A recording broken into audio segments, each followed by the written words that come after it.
Let's begin then, Seema. Huh? Shall we begin? Begin. Yeah. Hello, everyone. Good afternoon.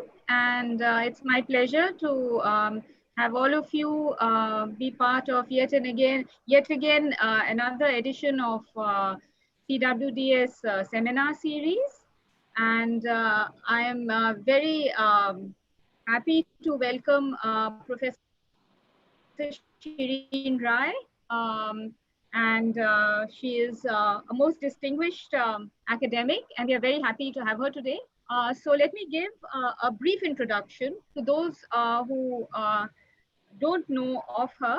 I think Shirin doesn't need an introduction, but very briefly, let me just give you an introduction, after which I'll hand it over to her. Professor Shirin Rai is at the Department of Politics and International Studies at the University of Warwick. She is Director, Warwick Interdisciplinary Research Center for International Development. She's been a fellow at the Academy of Social Sciences. She was visiting professorial fellow at the Gender Institute, London School of Economics, and Ford visiting professor at Jawaharlal Nehru University. Professor Rai has written extensively on issues of gender, governance, and development, and is presently lead editor for the OUK Handbook on Politics and Performance. Her current work spans three areas, and let me spell them out very briefly. Feminist international political economy, also the focus of her talk today, where she analyzes the costs of doing social reproductive work, how this might be measured and transformed. And in this area, she's got a publication, which is Feminist Everyday Political Economy, Space, Time and Violence, which is the topic of her talk today. The second area is her engagement with the question and debates around women's representation in governance institutions. And here, among others, I think perhaps in India, the most well-known book is Performing Representation, Women Members in the Indian Parliament, which was published in 2019. And the third area in which she is currently engaged in is politics and performance, where she explores how performance in and of institutional and informal politics are co-constituted.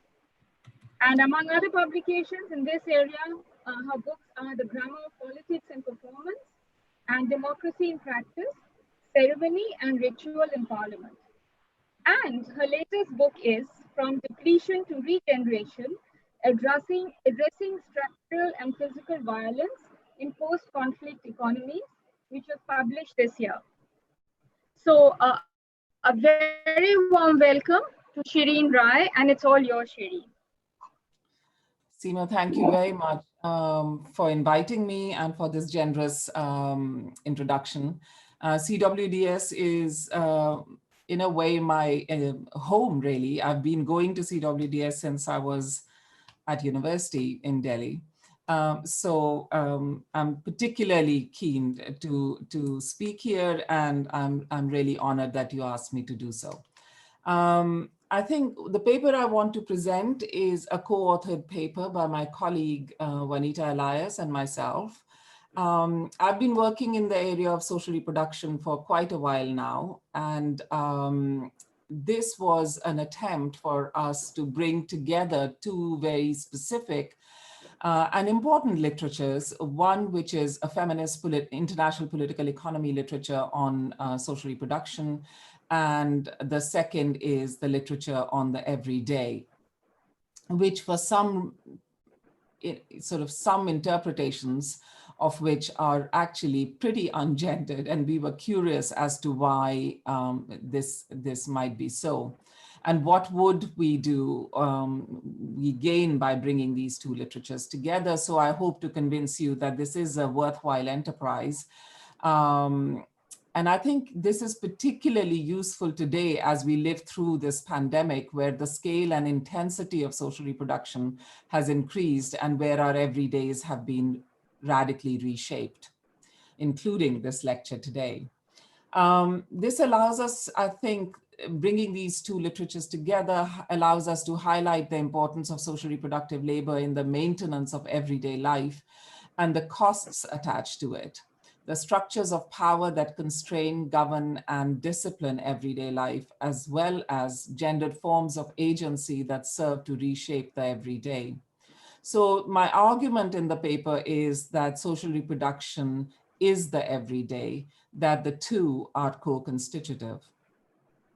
So in our analysis, we build upon the work that feminist IPE scholarship has done by exposing how global economic restructuring operates to reproduce gendered and racialized inequalities and asserting the need to uncover the micro-level processes through which these transformations take shape. We define social reproduction, firstly, as a concept that encapsulates all of those activities involved in the production and maintenance of life. This includes biological reproduction, which is the reproduction of labor, the work of caring for and maintaining households and intimate relationships, the reproduction of labor and reproduction of community itself, including forms of social provisioning and voluntary work. Social reproduction also includes unpaid production in the home of goods and services and the reproduction of cultures and ideologies which stabilize but also at times challenge dominant social relations. So I wish to argue that it is through bringing the literatures on the everyday and social reproduction into conversation that we can form a more capacious understanding of how we live in contemporary capitalist societies. This approach highlights the wider dangers of leaving social reproduction unrecognized. As Silvia Federici suggests, in an era of unmitigated capitalist expansion, this misrecognition itself, and I quote, reflects a round of primitive accumulation based on a rationalization of social reproduction aimed at destroying the last vestiges of communal property and community relations. Quotes close. Bringing the everyday and social reproduction into view within the same conceptual framework means that we can begin to dismantle understandings of both as discrete and to recognize their centrality to the functioning of the global political economy as a whole. Indeed, what we claim in this paper is that, that social reproduction, as I said earlier, is the everyday, and no discussion of the everyday can do without integrating the concept, the analytics, and the practices of social reproduction. So as you all know, there is a long history of feminist debates on social reproduction. The current wide-ranging feminist literature on social reproduction provides insights into both the richness of everyday political economy as well as its intersectionality. The social reproductive labor is increasingly understood as constructed at the intersections of gender, race, caste, nation, age, and class, and sexualities. And yet, very little of this feminist literature specifically engages with the concept of the everyday.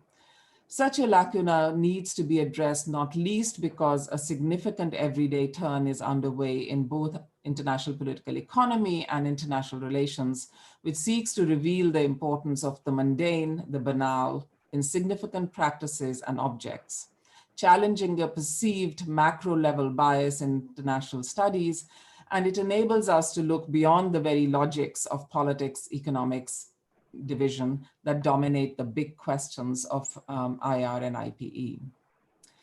The everyday itself, however, is often mobilized as a rather fuzzy and imprecise concept that is impossible to pin down.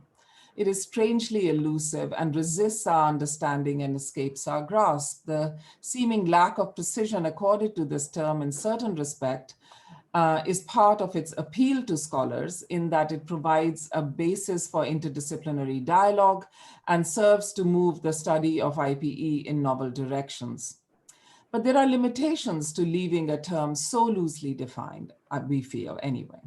Such analytical imprecision can mean that issues of embodied identities and lived experiences are easily excluded from discussions of the everyday as they are included.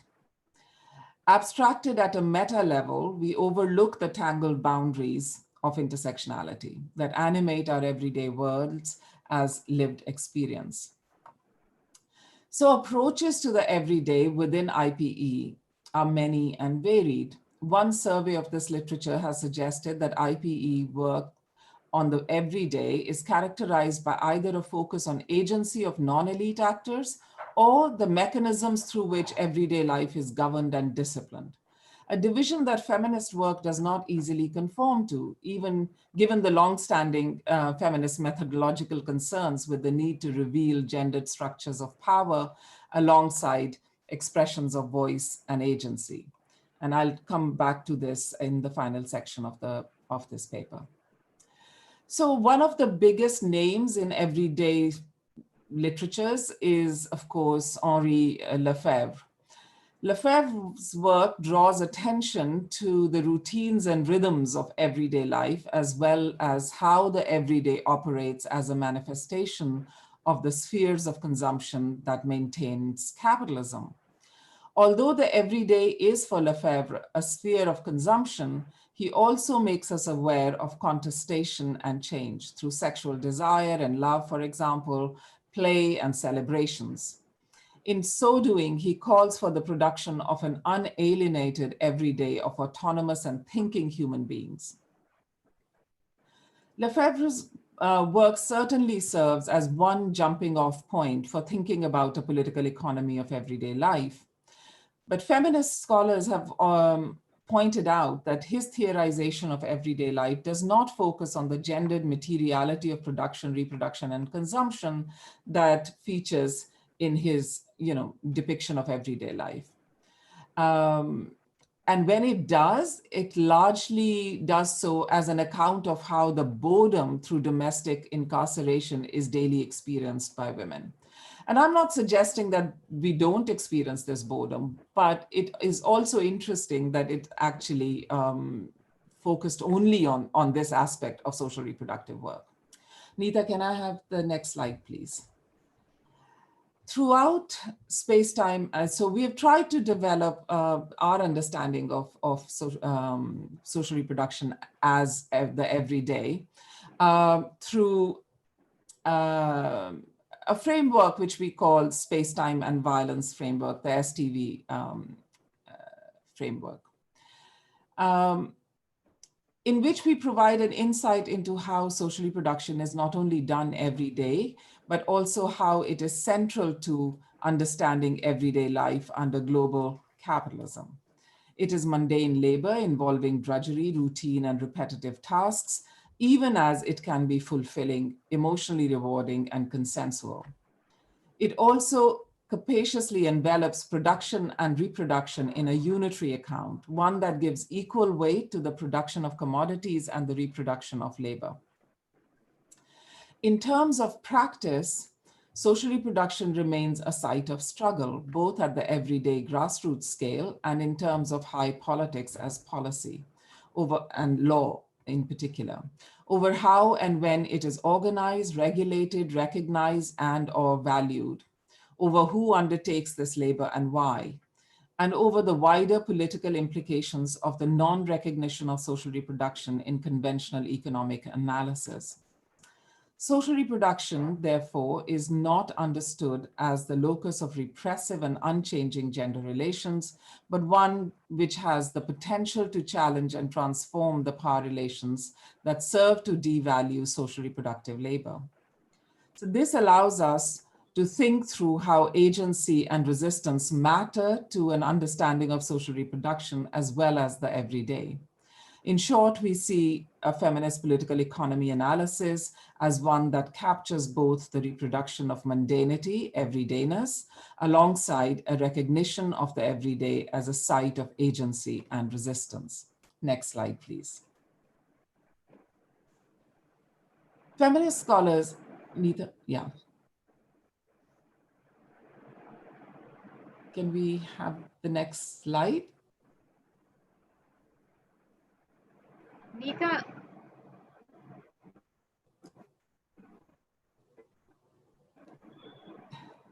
Doesn't matter. I'll just continue. It's fine. And I'm sure Neeta will Oh, catch Shirin, up. I don't know what happened. It just suddenly went. Don't worry, don't worry. There we are again. So you Okay. can now, the next one, please. It's not going down. That's a problem. I don't know why. Ah, uh, Done? yeah, I think so. Yeah. Um, so I think that this was just sort of, just to say, as I've written on the slide, what I'm puzzled by in the literature on the everyday is that if it reads like, feels like social reproduction, why is social reproduction absent from everyday analysis? So that's the puzzle that I'm kind of concerned with. So feminist scholars have also underscored the importance of different experiences of the everyday, indicating, as I've already said, intersectional identities of class, caste, race, ethnicity, sexuality of women, as well as those who research their experiences. In doing so, feminist work often serves to reveal a picture of everyday life marked not simply by the routine and familiarity, but also by different gendered forms of insecurity and violence. Feminist work reveals a more embodied understanding of global politics and political economy that, as Jindy Petman notes, makes visible something of the mess, pain, pleasure, and pressures of everyday life. So building on the above discussion, we argue that the task of theorists of the everyday is to reveal the sutures that bind the local with the global, the private with the public in the sphere of labor, productive and social reproductive. And I would suggest that we actually stop talking about productive and social reproductive. Maybe paid and unpaid labor would be more interesting, but we can discuss this when we have questions. So I now turn to a more detailed discussion of the framework that we came up with and its three elements. So Neeta, can we have the next slide, please? Yeah. Through developing the space, time, and violence framework to study social reproduction and as the everyday, we argue that everyday life is carried out in relational spaces which both include and exclude, connect and marginalize.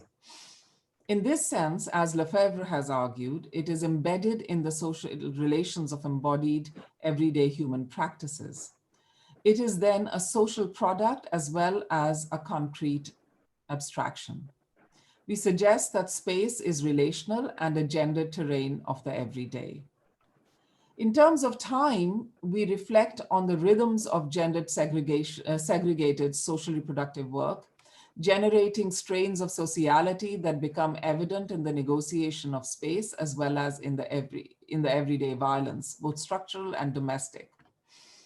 I think one really interesting example of this you could see is in the excellent Oxfam India report of 2019, which came out when I was there with you earlier, late last year, in which they talk about exactly that, sort of about the connections between social reproductive work, domestic labor, and domestic violence. The STV framework embedded in the regimes of caste and sex is therefore manifested and experienced differently in different social contexts. So now what I want to do is to outline this tripartite framework through a discussion of its key elements. The next slide, please, Neeta. For us, space is not only a physical location, as I said, it is composed of the gendered social practices that occur across and within it. We begin our discussion with a focus on the spaces of the household.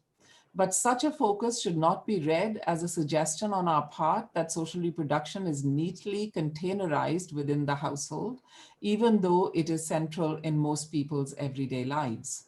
Rather, it echoes Dorothy Smith's commitment to studying the everyday as embedded in a socially organized context, but which also must be understood as an actual material setting, an actual local and particular place in the world, as she calls it.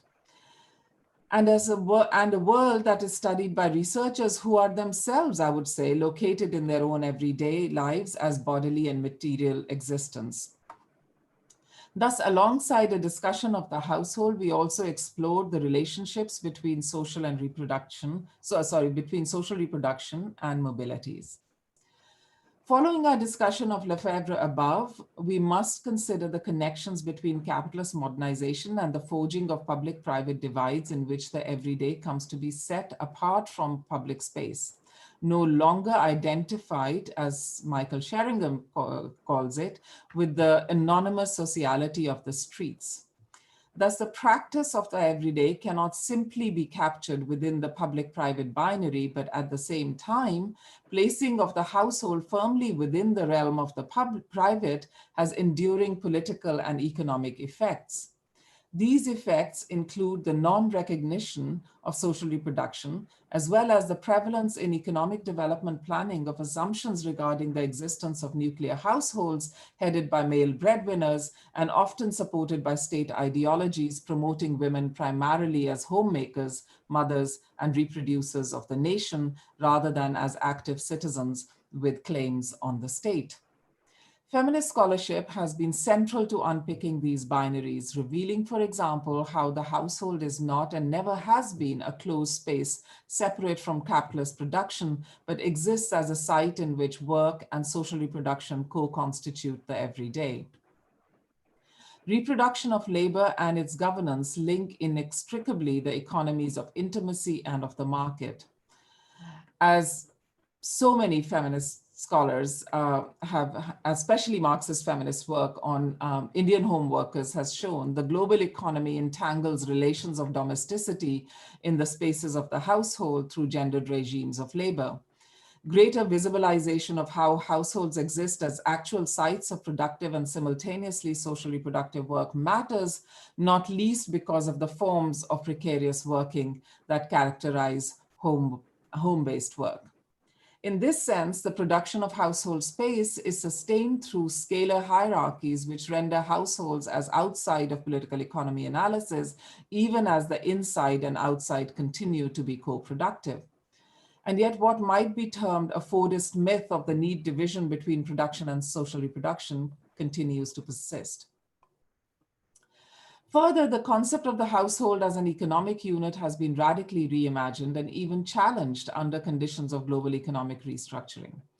What are being termed global households, for example, created by ongoing feminization of labor migration, operate to reformulate patterns and practices of caring across different locations of the world.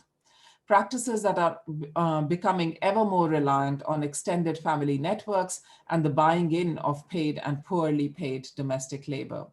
I think in terms of course, the way in which crossing space and migration works has been very, very poignantly displayed, of course, at the time when the pandemic struck and the lockdown started in India and all these pictures and stories of migrants returning home. But what does that mean for social reproductive work of those who are engaged in maintaining life in the villages? So there's a whole research agenda waiting for us there, which we can talk about later.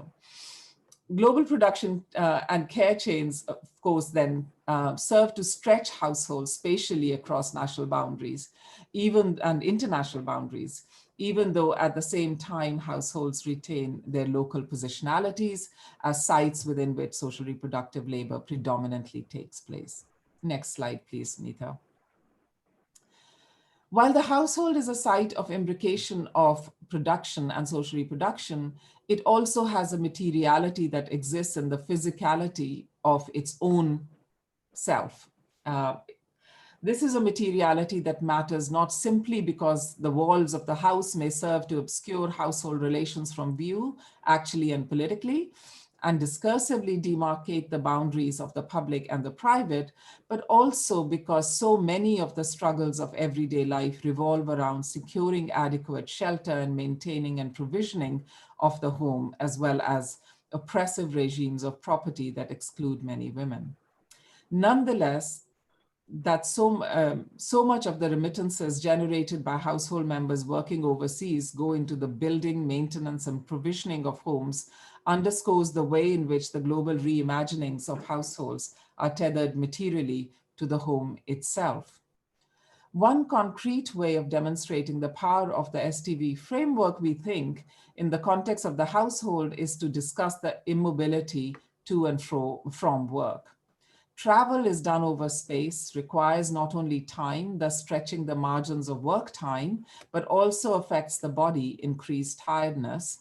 For example, the sense of security, safe or unsafe travel can decrease or increase the sense of insecurity. Reputations as loitering, as Shilpa Phadke has talked about. Family status, the visibility that comes from going out to work rather than being a homemaker or a home worker. And wages, money spent on travel as subsidy to employers. The city is also a gendered space, and traversing it is a gendered experience. Everyday travel to work can be more stressful, more risky, and more imbued with violence for women. And if you know the work of Jagori, and they have done some wonderful work in terms of commuting to work for domestic workers. Travel is always mediated by class, of course. The poor in particular need to travel long distances on inadequate public transport to get to work. Phadke Khan and Rana Dey have, as you know, of course, argued that issues of violence should not just focus on safety and work in occupation of public spaces. While we need to stress the structural violence that makes such objective desirable, we also need to focus on the larger spatial context within which women live and work. This leads them to study women and leisure itself often experienced in small margins, especially by those engaged in social reproductive and paid work, as occupation of public spaces, and to consider the politics of how different groups inhabit space in different ways in their leisure time. Their emphasis on loitering, or as they call it in a wonderful way, time pass, is an everyday feminist response, not just to issues of access to public spaces, right to the city, but also through purposeless yet pleasurable engagement in and with public space. And one that can be positioned also as a critique of the hyper-temporalities of late capitalism, which I'll come to in a minute. We can also point to the role of more purposeful occupation of space as an exercise of agency and as a resistance strategy, be it in terms of feminist activism, such as Take Back the Night, Slut Walks, Why Loiter, or Holla Back, to undermine the violent policing of female bodies in public spaces, or in terms of the politicization of private spaces via housing occupation and other oftentimes female-led collective activism around housing evictions. I'm also thinking, of course, immediately of occupation by Shaheen Bagh, women in Shaheen Bagh demanding citizenship rights and challenging the CAA. It also challenges gendered regimes of work in the household. To spend time on herself undermines the narratives of the good housewife engaged in domestic care and labor. Neeta, next slide, please. So the second element of our tripartite framework is time. And our thinking about time and the everyday was initially shaped by our responses to this powerful image of the 8-hour day in the private and the public by the Mexican artist Ricardo Morales. The 8-hour day, that is a day divided into 3 temporal zones: work, rest, and I love this, for what you will, emerged in the writings of the early 19th century social writer Robert Owen and became an important rallying point for trade unions in the early 20th century. It is an issue which is taken up recently in Kathy Week's book, The Problem with Work, in which the 8-hour day movement is invoked in the development of her arguments that shorter working day for all, not just for women, is a feminist demand. Analysis of time alerts us to the fact that the politics of who gets what, when, and how involves access to disposable time as well as other scarce resources. This politics of time is linked in complex ways with women's changing and variable domestic, economic, and political situations. Of course, when we look at the 8-hour day in this image, critical feminist scholars would immediately see the problem. Where does social reproduction fit in? In the 8-hour rest period, who is getting up at night for the baby? It will appear that the rhythmic temporalities of household life sit at odds with a model of daily life, which has been set by the regularities and certainties of Buddhist production. If we are seeing the emergence of global households, then what does this do to time? Consider, for example, the overseas Philippine or Kerala care worker who waits until midnight back home. Sorry, someone is not muted, so I can hear a lot of noise just now. Yeah, someone is on the line. She's active in a global household, not only as a remittance sender, but in terms of the time spent on the social reproductive labor of transnational mothering. She's depleted by the ever-expanding responsibility that she takes on for social reproductive labor within her own and her employer's household. Neeta, next slide, please.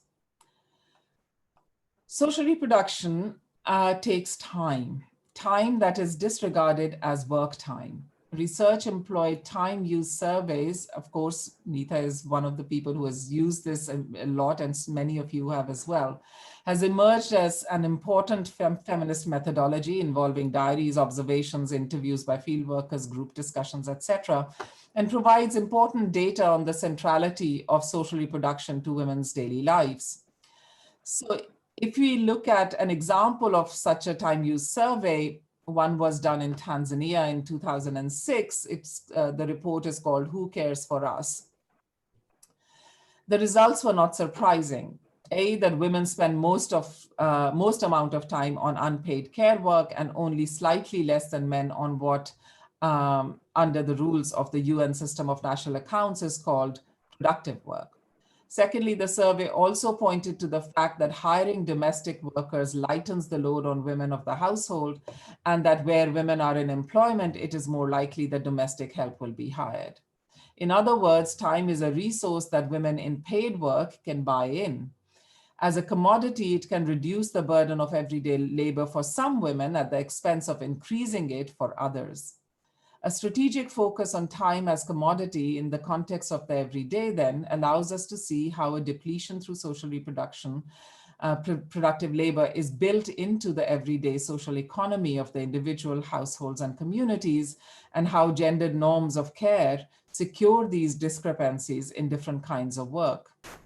Other aspects of time temporality that could be explored in this context might include the intersection between gender and generational time, including the role of care work in late age, care for the young by the elderly, and care for the elderly by those who already have extensive childcare responsibilities, the so-called sandwich generation. And I think this has really been disrupted by COVID-19, right? Because of lockdowns, the intergenerational caring has been widely disrupted. And that has led to real problems of intensification of depletion through social reproduction. The imposition of dead times, queues, waits, and spells in immigration detention centers that mark the fate of those fleeing war and structural violence. Notions of timeliness and its centrality to capitalist production through the forms of just-in-time working and zero-hour contracts that have come to characterize the conditions of work under late capitalism, as well as the relationship between time and the state's role in maintaining particular gendered orders, especially in terms of issues such as maternity or paternity leave. An emphasis on the need for shorter working hours in order to grant people the freedom to do what they will, unbounded time, for example, is found in the writings and focused on notions of developing post-work economy. This is a useful idea, but it is limited because it ignores not just social reproduction, but also what Barker and Gill have called the intensification of social reproduction under conditions of disciplinary neoliberalism, something which is what I was talking about earlier.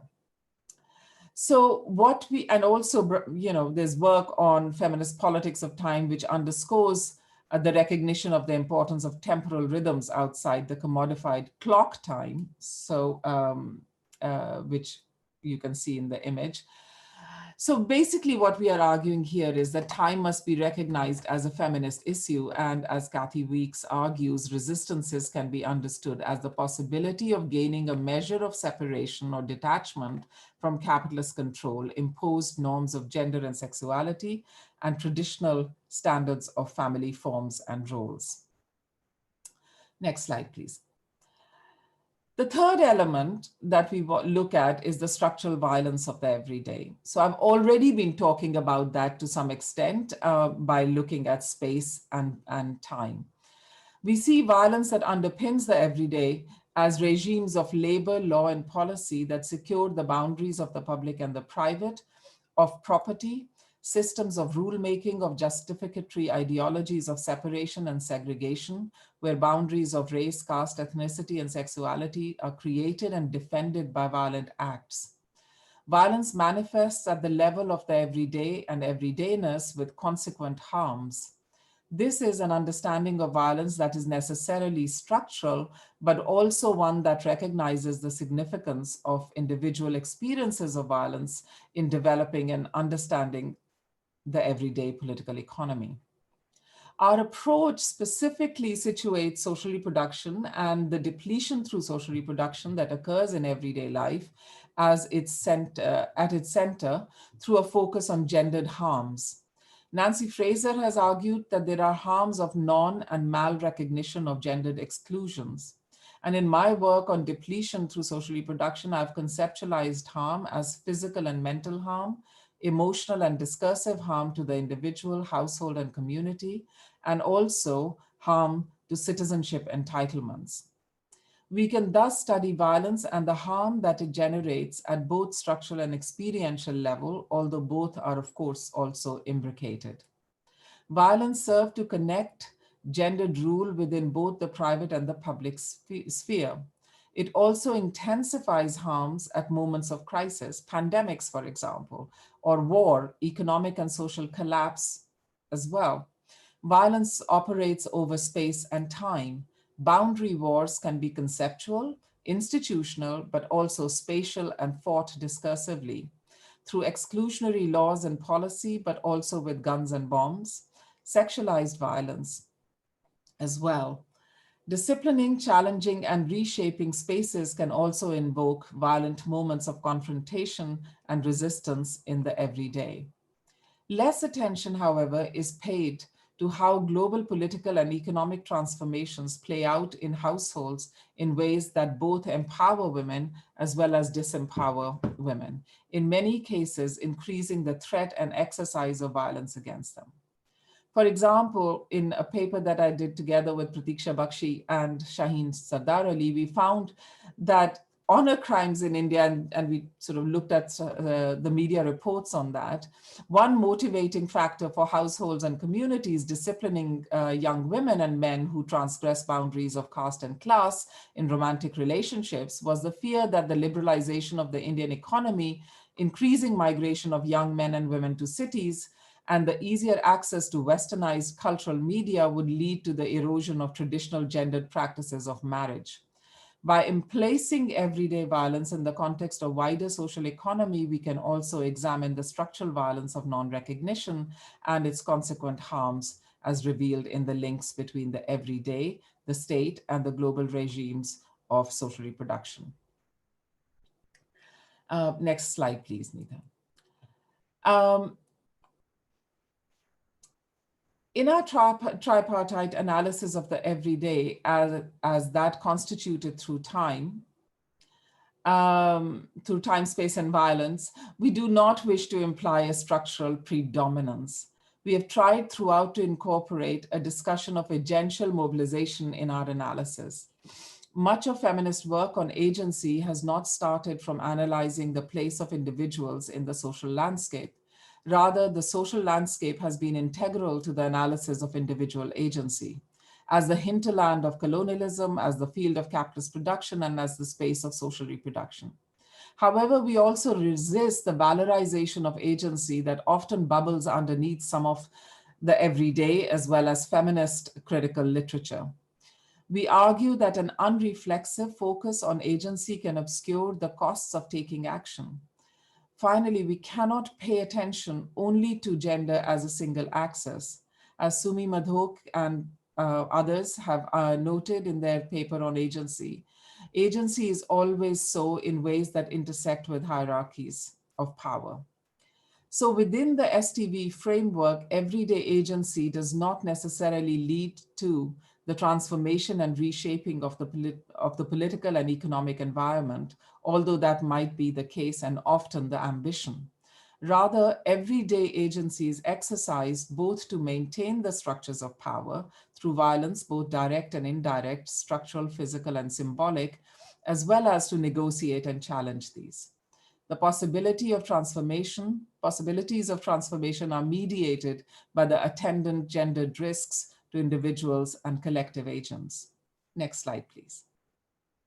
So finally, in conclusion, the STV framework that I've put before you through treating social reproduction as the everyday suggests a possibility of not rupturing the lived everyday experiences of women and men.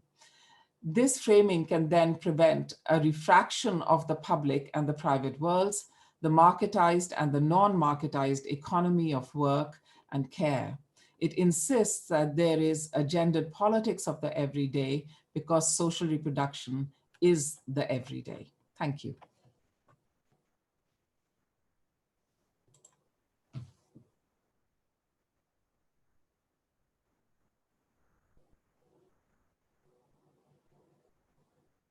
Seema, you are muted.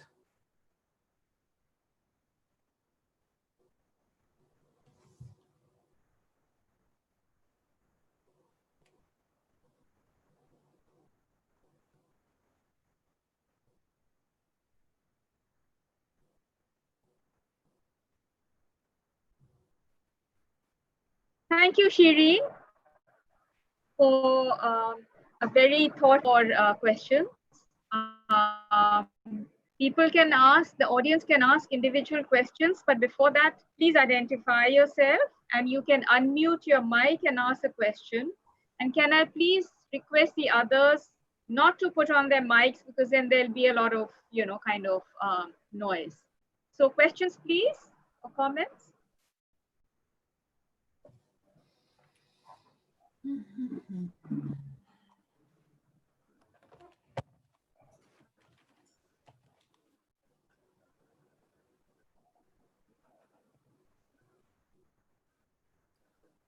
May I? Yes, please. Okay, Neera Chandok, I'm a political scientist. Shirin, thank you. Very, very fascinating paper. You know what bothered me in the paper was you almost saw social reproduction as autonomous of the wider processes of production. I mean, social reproduction in classical Marxist theory has always been seen to be a precondition for the production process.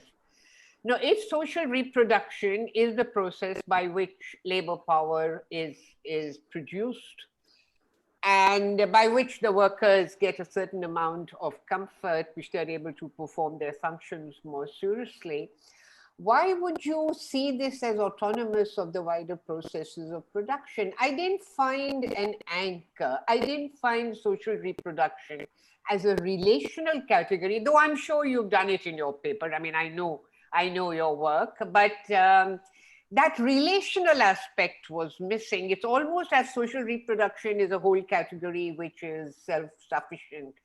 And the second thing, though, you did quote someone there, why is leisure time seen as unproductive? I mean, as unproductive time. Leisure time is seen as the time where labor replenishes itself and replenishes. Just these two small points, please.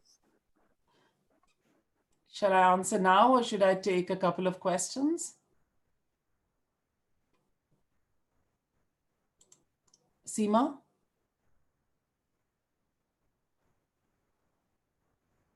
Okay, can you hear me, Neera? Okay. Well, yes, I can. I'm muted, but I'm muted. Okay, I'm going. Well, as always, very sharp questions and to the point. I mean, I thought that I'd made it very clear that social reproduction is absolutely relational in terms of production.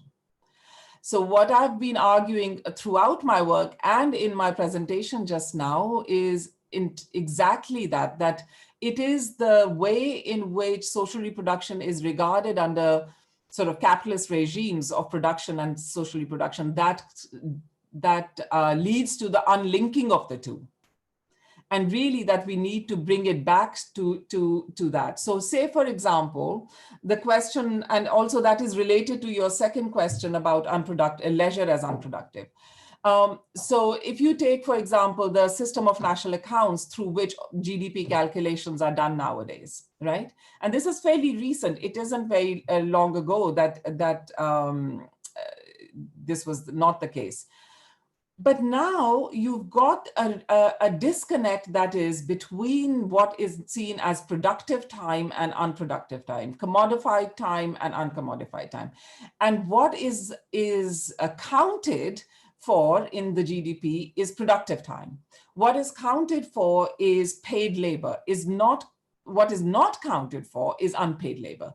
So really a lot of feminist IPE work is trying to bring that or challenge that division and to say the two are related. Firstly, as I said in my paper just now, that for many, many, many people across the world today, production and social reproduction goes on in the same space within same temporal framework, and also within sort of regimes of violence, which are discursive as well as individual. So actually, I mean, I'm sure it's my, I haven't put across my point obviously well, because my point in this paper is exactly opposite of saying that it is not relational. It is absolutely to bring those two things together, which is why it worried me about the literature on the everyday as well. If you read De Certo, if you read Lefebvre, if you sort of read all these guys, they just do not get that relationship between social reproduction and production and bring that together in their understanding of the everyday. So I think I would just sort of reiterate that. Could I ask a question? This is Mary. Of course. Yeah. Shirin?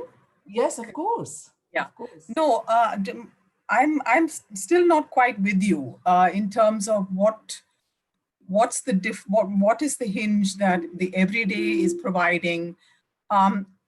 As far as I've understood it, Marxist social reproduction theory is emphasizing the extent to which standard liberal feminism that talks much more about the gender division of labor, which is very much part of the everyday. The critique is that this gender division of labor critique is missing something profoundly about the role that unpaid social reproduction is playing as a subsidy to capitalism.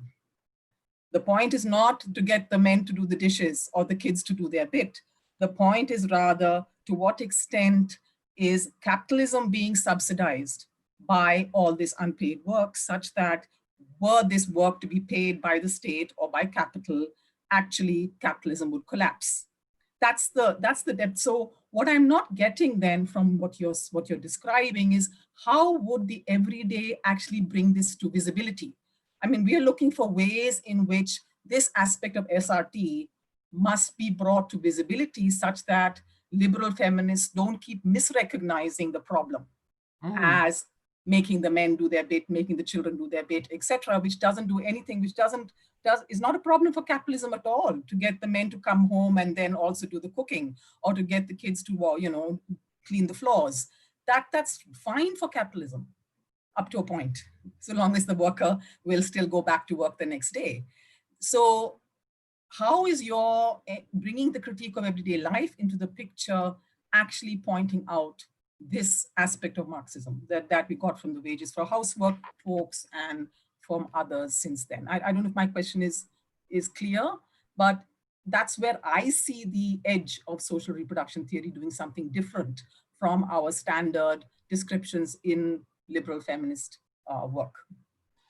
That's a really fantastic question, Mary. And to be honest, we struggle long and hard in questioning ourselves as to whether we wanted even to engage with the literature on the everyday, right? Because why should we engage with the literature on the everyday when we are already talking about it as social reproduction theory, right? And yet, I think what the everyday does do for us is one is disciplinary.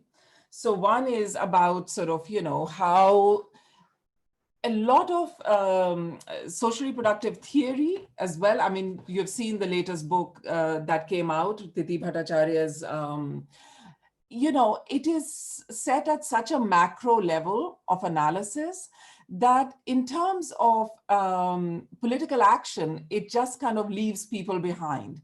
So that was one of our motivation as to if you can see the everyday as the space and time, it's sort of, within which we live our lives, it would allow us to perhaps engage with the same issue that you have raised, but in a much more micro level analysis we can bring to it. That was just one of the elements. The second element, I think, which was also equally important, was that we wanted to get away from this discussion in this paper of paid and unpaid work, right? And the reason for that was we were trying to see social reproduction as this capacious concept, which includes both. So it's not as if those of us who are doing paid work don't do unpaid labor. We might even buy in unpaid. So capitalist social relations are also in our way of thinking also about social reproduction, both paid and unpaid. And I think that some of the everyday literature, especially Lefebvre, allowed us to bring that sort of element in more center stage. But you are right. I'm fundamentally also, and as I said, it's a disciplinary problem as well. That was so both of us are political economists. And there has been such an explosion in international political economy literature on the mundane, on the micro, on the social relations on the ground. And we wanted to sort of say to them, guys, look elsewhere. You are not recognizing the everyday in front of your nose, which we want you to address. So I agree with you that social reproduction can continue to be done, and can continue to be a subsidy for capital, no problem for them. They can also continue to talk about a redistribution of social reproduction without any problem. That is why in India, for example, you know better than me, this whole concern with female labor force participation it just baffles me sometimes, as if women are just sitting at home doing nothing and they need to be mobilized into without paying any attention to what happens to social reproductive work or unpaid work in the home. So I get your point, but I think we were trying to bring these two literatures together to better understand at a micro level, how does this work? So not at a meta level, not at a macro level, but how does it work in the everyday sense of productive and so-called unproductive? No work, no labor is unproductive within social reproduction. So to understand that.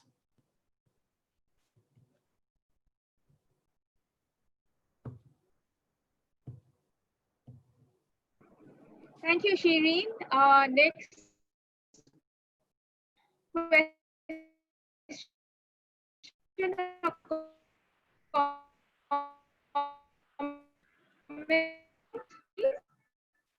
My screen is not great, so can you hear me? I can't. You're breaking up, Seema. Seema, I think there's a problem. Shirin, there's a question. Connectivity. Can you hear me? Can I read it out for you? Yes. Can I read it out now? Sure. There's a question, Shirin, from someone who hasn't identified him or herself. But in the framework of STV and social reproduction, the roles of women have transformed substantially. The status of women, did you get it? Yes, yes, yes. I can see it now in the chat. Oh, The okay, roles great. of women have Okay. transformed substantially, but the status of women remain quite stagnated. What's the way out? मगर मेरा नहीं आ रहा है ना, मेरा कहाँ आ रहा है ये? So, interesting question. ये मैं बंद कर देती हूँ ना, मुझे नहीं आ रहा। अभी बोलिए नहीं क्योंकि मुझे Sorry, shall I sort of try and answer this? Yes, please. Shirin. Sorry, Shirin. Yeah, no. So I think that's an interesting question because the roles, I'm not even sure that the roles of women have been transformed substantially, right? The family still remains, and the household still remains very gender segregated, and it's also very gendered in terms of the roles that people occupy within that. So I'm not quite sure whether sort of, how you would suggest that roles of women have been transformed substantially. And the same could be said, but in the opposite direction for the status of women. If you think about the law, or if you think about sort of, women's occupation of spaces or spending of time or experience of violence, I mean, you could say many of those things have changed for the better for women. Would you sort of, status of women as equal partners, status of women as citizens, you could argue has changed for the better, even though, of course, the exercise of those powers remains problematic. So I'm not 100% sure about this kind of binary of roles and status. Very often the two go hand in hand. What's the way out to equate the both is, of course, through all these things that we have been talking about, and challenging the way in which social reproduction is misrecognized and therefore misrepresented, but also structurally how important it is to capitalist social relations that we all inhabit. So I'm not 100% sure that I'm answering your question, but it is an interesting one to reflect upon anyway. Thank you. Can I say something, Seema? Please do. Shirin, I just want to respond to your statement on the female labor force participation and the whole discussion around it. I think it is not about, like, it's not that we have not focused on unpaid work or social reproduction before. Why is that social reproduction and unpaid work now getting an increased attention is something that we need to think about. Because I think it is the context of a declining workforce participation rate, which comes with the whole changes that is there in the capitalist economy. And I think unless you look at it as a relational thing, and just not look at, kind of sideline the production, and look at social reproduction or what you call STV more directly, I think we are not addressing, we need to actually look at women's employment and women's labor force workforce participation rate. I think much more focused now, and the whole attempt to derail that discussion is also something that needs to be taken into account in these discussions. So could you say a little bit more about the decline of the labor force participation? Decline from what to what? In rural areas, it actually has declined from 33% to now, with the small increase, to 19%. So it's a huge decline. And we are not addressing any of those issues. Rather, we are talking about care work, unpaid work, and social reproduction. And, kind of trying to say that it's all because of something new that has happened in terms of unpaid care demands. It's not. I think it is important for us to not to sideline the discussions and the relational dimensions of productive and reproductive labor, and also at the same time focus on production, because it is an important aspect as far as the economic system that we are concerned about in capitalist economy. I think production is an important segment to be looked at, even when you look at social reproduction. No, but I think that again, Anita, in a way, you are kind of dividing social reproduction in a way that I want to get away from. So in my early work, I was very much focused on unpaid labor within the home and social reproduction. But really what I want to do is to see social reproduction as a kind of a much more capacious sort of, concept, which includes both production and social reproduction, right? Because if we don't do that, and it's precisely what I said to Neera also, it is precisely that relation, whether it is women working in the home to produce goods for the market, or they are working in the home to produce sort of, do care work, what we need to look at it within the same framework. We can't just keep saying that sort of, oh, production is this and social reproduction is nothing but care. Then why not just call it care, right? I mean, I don't call it care because for me, social reproduction is the production of life. And life includes both paid work and unpaid work. So my question is that then why do we actually say that female labor force participation and its decline is not an important issue as far as today is concerned? Why is it has suddenly become, that aspect not being given the focus that it needs to be given? We can continue this discussion, Shirin, but I think it's important for us to look at a larger ideology of what is being discussed during particular times and what gets, because in Indian context, I think it's important for us to look at declining labor force participation rate of women, because that is actually an issue that has been there since 1990s. But the thing, Anita, is if you look at Africa, female participation rate is increasing there, right? And so this time use study that I cited in Tanzania showed absolutely the link between social reproduction and production, in the sense that women's labor force participation, increased labor force participation, also led to increased levels of depletion, because they were, for various reasons, sort of, it could be redistribution of social reproductive, unpaid social reproductive work in the home. It could be the lack of state provided care and capital provided care in places of work, for whatever reason. But it was very clear that the increased rate of female labor participation in the market did not lead to changes within the home. So you have to always, I'm always trying to say the two are relational. My question, I'm like a bit puzzled also by your statement that female labor force participation like somehow is not being focused on. On the contrary, I mean, whichever way I look, I find there's a lot of attention being paid to female participation in labor markets.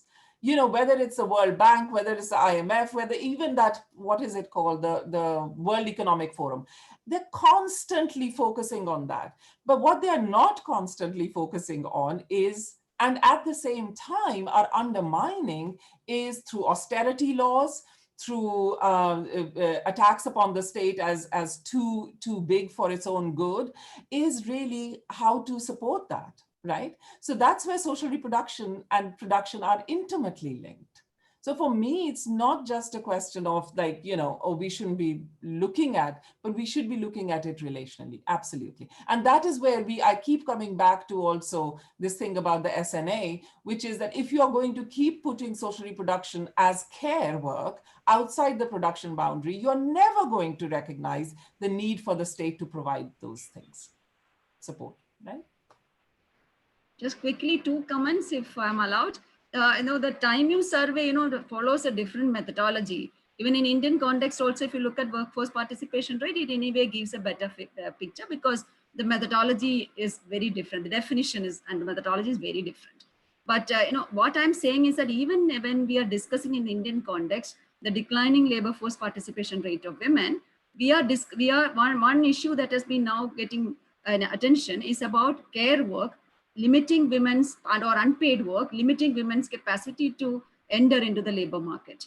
This is actually what, if you look at the literature, it is actually coming out, and it is important to look at it, but it is not to at the same time address the larger employment issues in an economy which has gone, which the capitalist system has taken us into.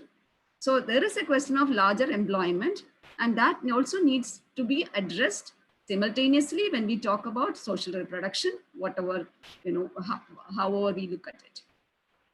Okay, that's my take. Yeah. I think I will leave it here. Okay.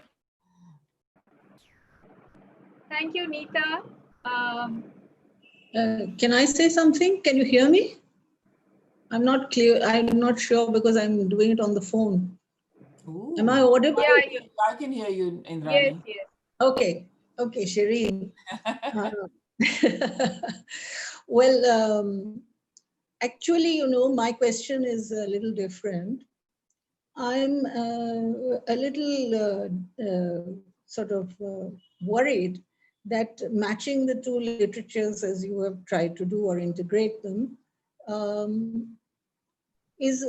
can create a certain degree of confusion, because the concept of social reproduction is of a systemic nature, and the concept of the everyday, as far as I understand it, and which may be faulty and uninformed, relates more to a descriptive kind of a level of description. The description is more present in the everyday literature, and whereas the social reproduction element is more of a conceptual systemic nature. Now, you concluded your presentation by saying social reproduction is production of the everyday.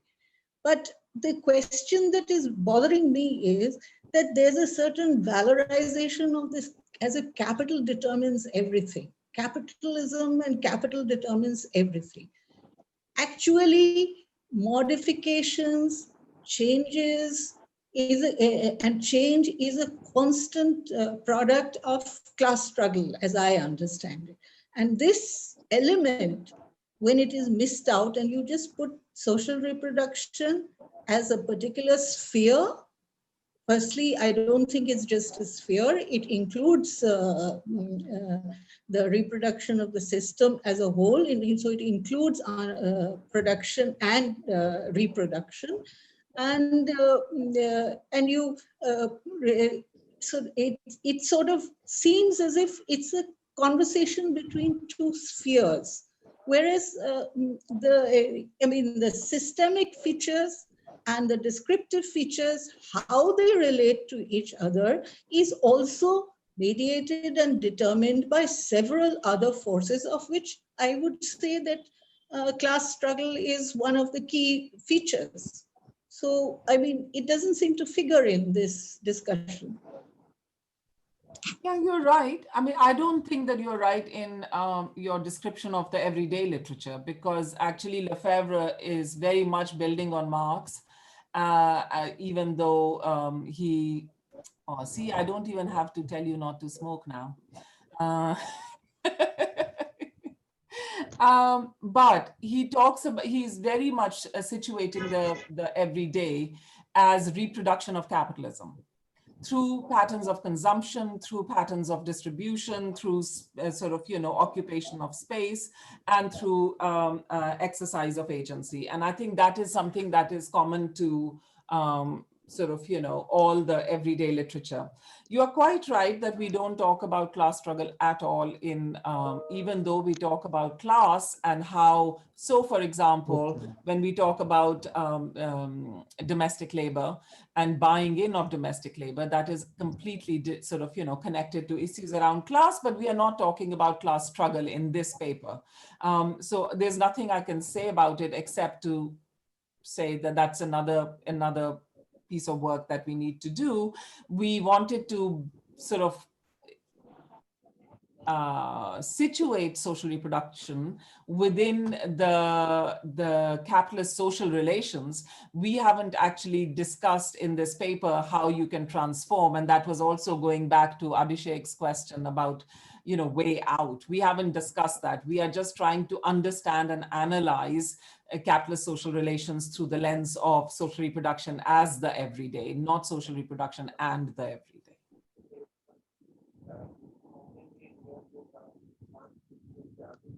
I don't know whether this kind of works for you or not. No, I mean, the point being actually that capital is not the only actor in this whole drama. Yeah, no, absolutely. And that's why, I mean, capital so saying that there is a process and there is a process of internal change also that does take place. And even in the everyday now, even if you in introducing consumption space and arrangements around that, it does not take away from the fact that the relations are of a wider nature. And in that interaction, we are all conventional in that sense that we look for a certain area of contradiction and we look for the interconnections. But it seems to me that both are sort of slightly loosely related in this framework that you have put forward. And I'm not very comfortable with that as an analytical frame that can actually take us forward in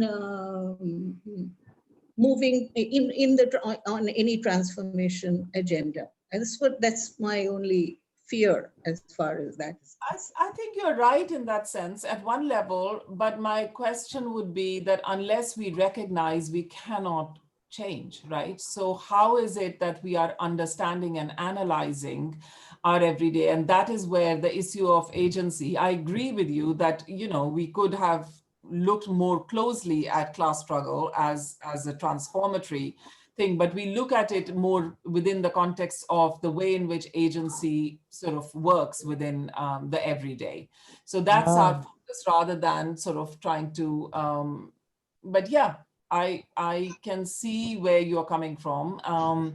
And so for us, the question is how do we recognize and how do we explain and analyze the everyday as social reproduction in order to get a better handle on the way in which capitalist social relations actually unfold in our time. And so in doing that, we are not proposing any way out of it. We are just kind of mapping in sort of, the analytically mapping what we are experiencing just now.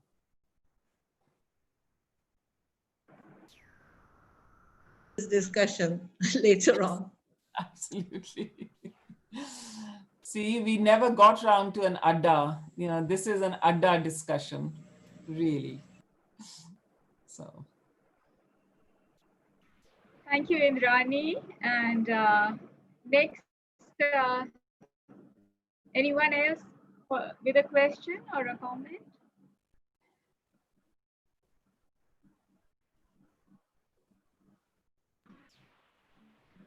Can I ask a question then, Shirin?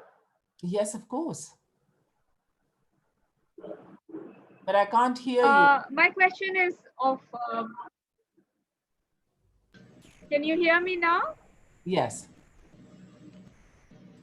Okay, well, I wanted, my question is a little bit different. there have been many write-ups, including one by John Gray, which was, there, and a lot of write-ups suggesting that the age of globalization is kind of, COVID has kind of really disrupted that, and globalization is well, severely handicapped, if not altogether kind of eroded. So I just wonder if you had any thoughts about that, and also how social reproduction, as you conceptualize it, how does it how do you see that, the interchange between both? I was just wondering. Seema, I couldn't hear part of your question. I'm sorry. Oh, okay, let me type it. Okay, I'll text it, but let me then ask anyone else in the meantime if someone else has a question.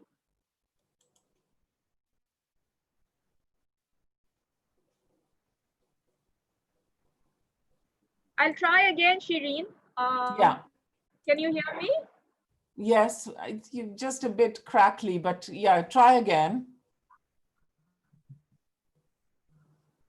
Yeah, the line is not clear. I wanted to just have your thoughts regarding, the present COVID crisis, which you mentioned, and, how COVID has, well, it has disrupted, the capitalist, whatever you want to call it, the capitalist, globalized economy, and the systems in place. So I just wondered how, the concept of social reproduction, which you use, how does that play out, do you think? I mean, it's just actually a theoretical question, but I wonder if you had any thoughts about that. So the question, as far as I can understand you, is how does the COVID pandemic affect social reproduction? Is that the question? Yes, Yeah? within a changed context of globalization. Within the so I think that's a really interesting question, actually. And I think you can see manifestations of that very clearly. So in a way, going back to good old Marx, I mean, crises always reshape the everydays, right? So the way we live are reshaped by crises, and the way our everyday is structured are reshaped by crises. And those crises can be any kind. The pandemic is one, but it's been a very particular one, which is, incarcerating people within households which are very gender segregated. So it's not just in India, but globally now there's enough research to say how social reproductive work has intensified over the period of the pandemic, right? That women are doing, so it's fascinating for me as an academic, for example. There has been a collapse of women putting in articles into journals for refereeing. There has been a doubling of men putting in articles for journals for refereeing, right? Oh, okay. So who is getting leisure? I say leisure, though it's work, right? Who is getting the time? So going back to our framework, who is getting the time to write and who is not getting the time to write? Secondly, of course, sort of, how is furloughing, unemployment, people being thrown out of work, affecting social reproduction, right, within the home and of the home. That is why I wanted to term, I showed that picture of sort of, the house as much as the household. Is an issue. So if your income is gone, then how is that affecting social reproduction? And again, there is now quite a lot of global data to suggest that it is not sort of, affecting the household in any good way. Domestic violence is another thing which has come up globally. It is not just in India, it's not just in sort of, the global south. Everywhere domestic violence is shooting up. It's shooting up as traditional roles of, sort of Fordist understandings of the male breadwinner collapse around us through unemployment. Returnees, migrant returnees, etc. So temporalities, spatialities, and violence have intensified. The divisions or the distribution of that has intensified along gender lines through this period globally. And then, of course, you have this in the background. You cannot talk about this pandemic without talking about the crisis in 2008, which already led to huge austerity across the world, right? So we are already functioning on very much depleted welfare regimes where there are welfare regimes, right? And very often there are not. So to place the pandemic on top of what is happening, or like I've just done this work in Sri Lanka and Myanmar, where war and conflict is already affecting the way in which social reproduction gets done, right? And then you have the pandemic, which is, I mean, I haven't done the work since the pandemic started, but it would be fascinating and I'm sure terrible to see what is happening there now. So I think that there is definitely a connection between the way in which crises, whether it is economic crisis or health crisis or war and other sorts of crises, are actually being affected are affecting social reproduction. So I think that is a really interesting question and needs more research. Thank you, Shirin. Can I ask now others for a final round of questions?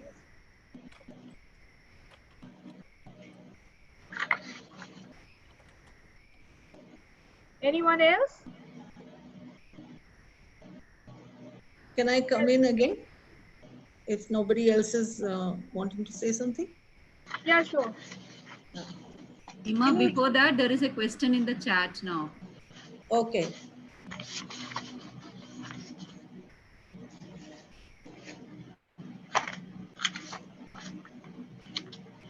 There's a question from Minakshi Malhotra. Shirin, can you read it, please? So the COVID crisis has also extended the roles of many middle-class women who were without domestic help, managing their professional work under WFH. You'll have to tell me what that is. And also managing their children's classes. Would this require fresh theorization of questions of social innovation? I don't think it requires fresh conceptualization at all. I mean, what it is suggesting to us is exactly the kind of things that I talked about, which is that these social reproduction and sort of capitalist social relations are connected. So without the domestic help, all of a sudden, and that is where I was saying that even when you don't have domestic help, women cannot work, but a lot of men continue to work. Hence my example of journal articles. So I don't think that there is a fresh theorization is required, but what is interesting would be the manifestations of a social reproduction under regimes of crisis. So I think there's need for more research on this issue rather than fresh theorization, I think. Can I come back? Sure. Yeah, no, just to, put my question slightly differently, Shirin. If I were to provoke you even more, what if the everyday actually is a problem? In other words, it makes us misrecognize what the problem is. In other words, when you bring in, say, the dimension of violence, it makes us think that the problem is, in fact, patriarchy in the home, the sexual division of labor in the home. Whereas to repeat what I said earlier, SRT, if it has any purchase whatsoever, is to ask us to see the capitalist behind the worker. It's telling us that, in fact, what labor is being done in the home is essential for whatever you want to name it, capitalism, semi-feudal, whatever our system you want to call it, and that we are misrecognizing something fundamentally if we think it's the division of labor that is happening in the home, or it's the double shift, all the, if I may call them, liberal ways in which we have been theorizing it so far. I mean, I see a fundamental difference here between a liberal understanding of what women suffer from and their oppression, and what an SRT lens is trying to tell us to think about. It's trying to bring capitalism and the home into the same frame. And my feeling is that in your evocation of the everyday, or in your pictures, the capitalist or the systems of production were completely erased for me. I didn't see those. And to go back to Neeta's point, the fact that in India, more and more women are quote unquote being excluded from production, being excluded from capitalism, and nonetheless subsidizing capitalism. That calls for an angle that is perhaps not the everyday, because the everyday is obscuring that. I don't know, I'm just pushing you very hard to. Yeah, no, you are, and quite rightly, quite rightly so. But I think, like I said with Nira, I think probably it is maybe the pictures distracting you, but and so I should have just stuck with. But also, more importantly, the fact that I don't seem to be able to get across as clearly as I would wish to, or I want to, the fact that the everyday, and even the everyday literature, bases itself squarely within analyzing capitalism, right? The everyday literature is not about, but the way in which it does is precisely in order to get away from merely this, not merely, only the structural, to say that all of us reproduce capitalism through our patterns of consumption, through our patterns of violence, through our patterns of exclusions, through sort of occupations of space, etc. So if they are doing that, then I think that there is um, something to be said about bringing SRT down to understanding those relations, right? And we all, and actually women within the household are also great agents of sort of, consumption, because in part because of the role that they have to play, secondly because of sort of um, uh, if especially if they are working, their occupation of spaces and time outside, etc. So the point really is, I don't see the everyday literature as not engaging squarely with capitalism. Neither does, as you know, is better than me, is the SRT literature. So then the question is, what does that meta-analysis do in terms of understanding it, in our everyday lives? What do we do with it? And so both those literatures are trying. So what we were trying to do was to say exactly like what, say, De Soto would say, or Lefebvre would say, how does SRT theory at that meta level allow us to think through some of the relations on the ground, which is what we all experience every day. But also, how do we see ourselves in relation to these bigger sort of capitalist systems and structures? So I might not think about it in terms of class struggle, but I might think of it in terms of resistance in an everyday context to the work that is imposed on me. Or I might make a demand that, my work be recognized as work rather than as non-work, which is the norm just now, right? Domestic violence, and I think the Oxfam report was fascinating for that, actually, because for the first time it had sort of made a very clear connection between the unpaid labor not being recognized within the home and levels of domestic violence. So I think that I'm trying to perhaps very unsuccessfully, uh, I've been unsuccessful, obviously, in trying to maybe say it clearly. But I think that my analysis actually is completely exact what you are saying, which is this is capitalism, these are capitalist social relations. We cannot understand the everyday without understanding capitalist social relations. But, and that's the thing, we also cannot understand the everyday without understanding social reproduction, because the two are the same. So that's, I don't know, but it's frustrating for me because I obviously have not done a good job in explaining that.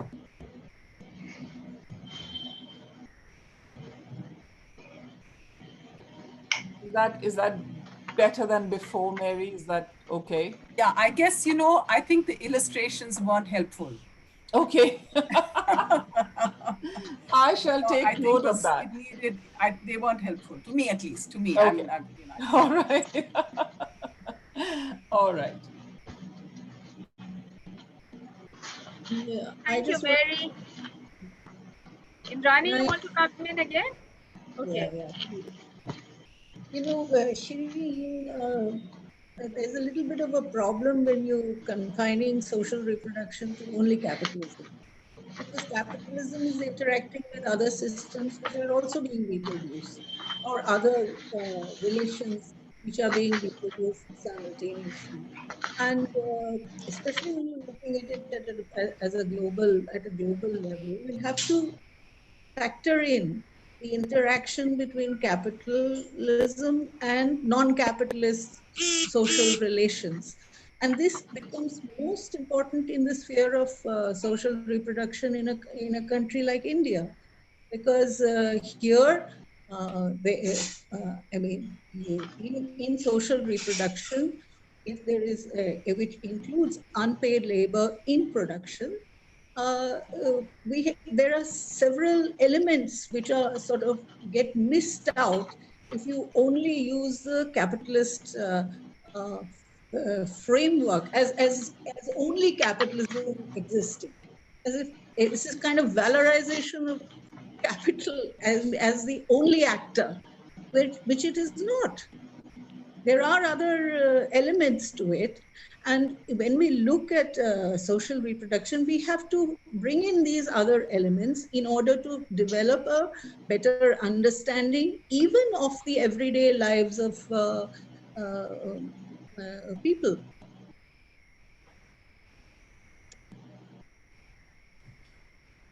You are right. um, yeah, there's only so much I can do, we can do in one paper. So that's the classic thing. And really this was trying to, as I said before, trying to focus on a literature which is very, very Eurocentric as well, which is the everyday literature, but trying to open it up to scrutiny. And so yes, you are right. Of course, if I was to sort of, start exploring that relationships, between capitalist and pre or non-capitalist social relations, it will come up with some really interesting insights. Maybe you and I should sit down and do that one of these days.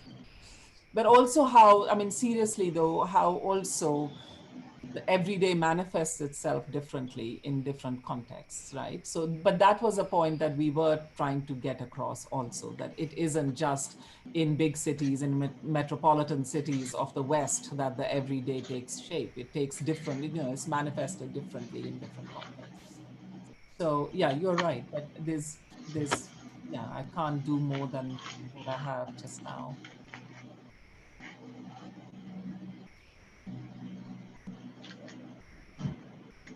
Thank you, Shirin.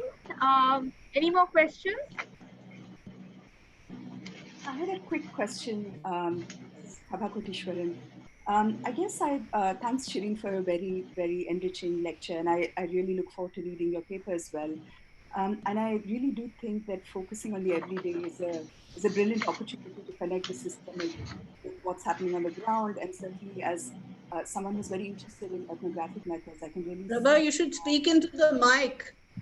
I can really see how a focus on the everyday will help us bridge the systemic with the fine-grained nature of what's happening at the local level. I guess my question is slightly related to the trajectories of various disciplines in trying to theorize social reproduction. So clearly you're coming from an IP vantage point, and I'm just trying to think about the work of feminist economists in, making progress in terms of making social reproduction more visible. And so here I just wanted to quickly ask, bring together what Nita was talking Abha, about. you're not clear. Your voice is not clear. Yeah. Okay, is it better now? Yeah. Yes.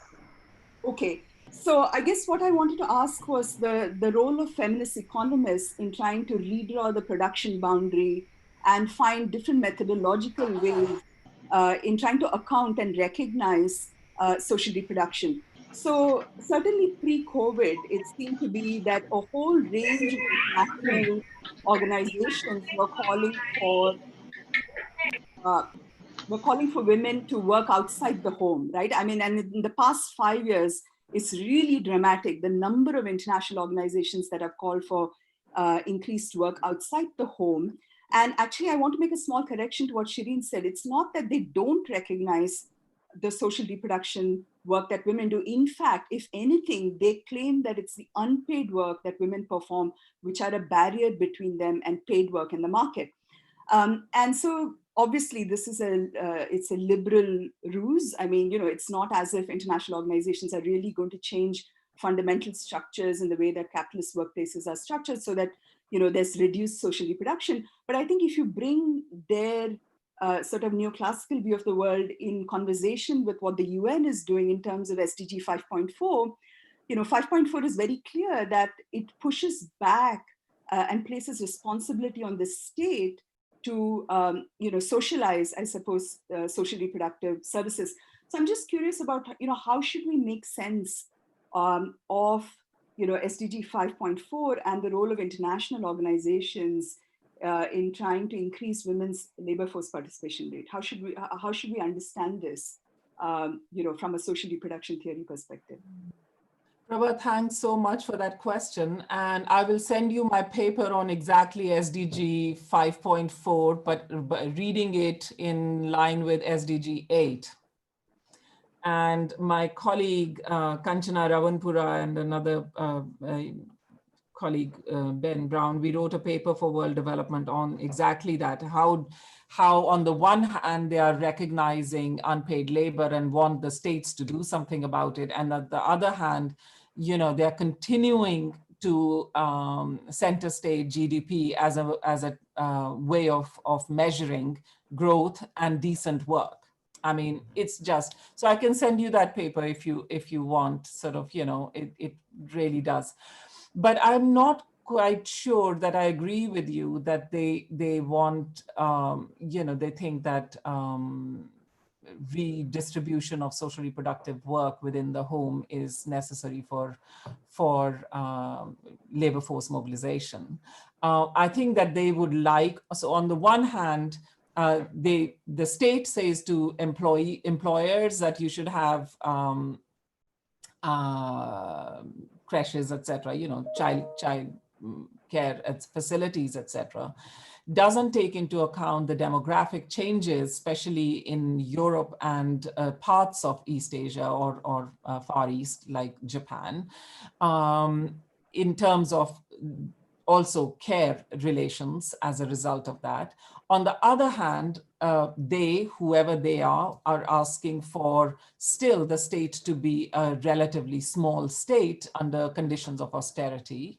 And at the heart of it, as you know, Marilyn Waring's work in terms of sort of, she says sort of this is one of the worst ways in which the UN is center stage in terms of excluding women's unpaid labor, is through the calculations of the SNA and ensuring a global sort of, conformity there, which wasn't there till 1990. Not only just about social reproduction as unpaid care labor, but also if we think about care in the widest sense and social reproduction in the widest sense, also the environment.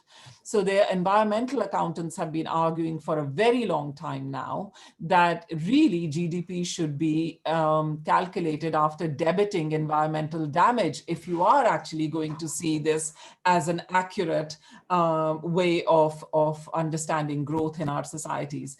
And even they haven't got very far. So my understanding is from talking to UN officials about this, that 2008 revisions of the SNA were going to allow maybe part of that happening. But then the crisis came, and as soon as the crisis came, this was not on the agenda anymore. So I think that sort of, we do need to open this up, this argument. And going back to some of the questions earlier, I think just the scrutiny of the mal-recognition of unpaid work, and I'm not talking now about social reproduction, but unpaid care work, allows you to do that, allows you to ask very difficult questions of these organizations. And that is also at the heart of the confusion within the UN itself, within the SDGs as well.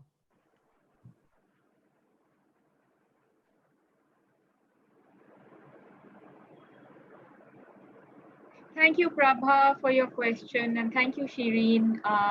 Anyone else? Okay, well, I think it's been quite a lively session and a very thought-provoking one, and at times a provocative one.